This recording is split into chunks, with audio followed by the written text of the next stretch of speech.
Alright, so this is one of those laptops that doesn't really feel like it was made for regular people. It feels like it was made for someone running simulations that take longer than your entire workday, or editing timelines that look like they belong in a Hollywood studio. This is the Lenovo ThinkPad P16 Gen 2, and on paper, it sounds absolutely unhinged.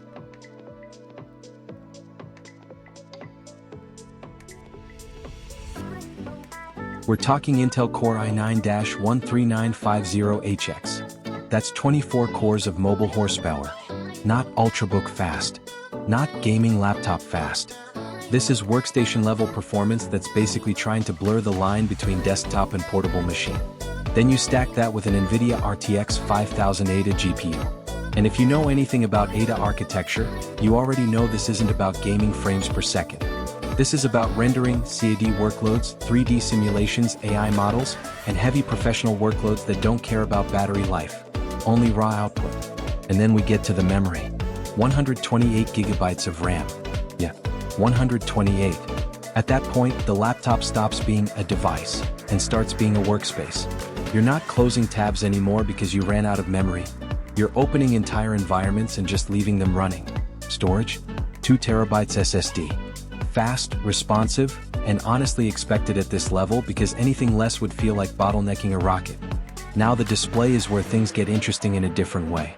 You've got a 16-inch WQUXGA OLED touchscreen panel, 3840 by 2400 resolution, 400 nits brightness. And OLED means you're getting those deep blacks, insane contrast, and just overall a very clean visual experience. But here's the thing, this isn't just a pretty screen laptop. This is a precision matters laptop. Color accuracy, detail work, timelines, design work. This display is built for people who notice when a single pixel is slightly off. And the keyboard? Classic ThinkPad feel. That tactile, professional typing experience that hasn't really changed because it didn't need to. Fingerprint reader, backlit keys, Windows Pro. Everything here screams enterprise-grade workflow rather than consumer flex. But what's really interesting about a machine like this is not what it can do on paper. It's what kind of person actually needs it. Because let's be real, most laptops today are already overpowered for everyday users. You can browse, edit, stream, and even do light creative work on mid-range machines without breaking a sweat. This thing exists in a different category entirely.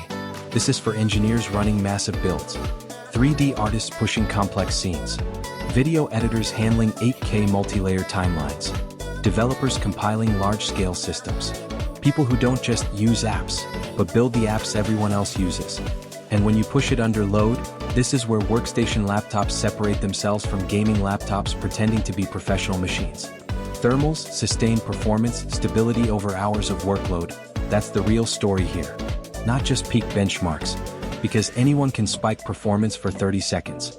But holding performance for 3 hours straight without collapsing? That's the real flex.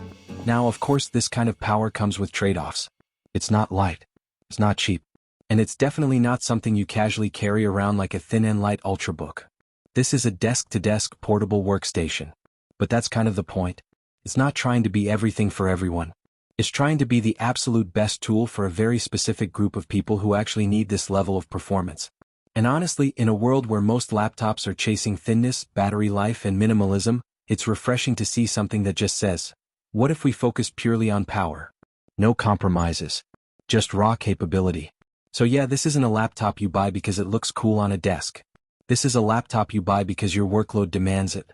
And if it does, there's really not much else in this class that competes with it the same way.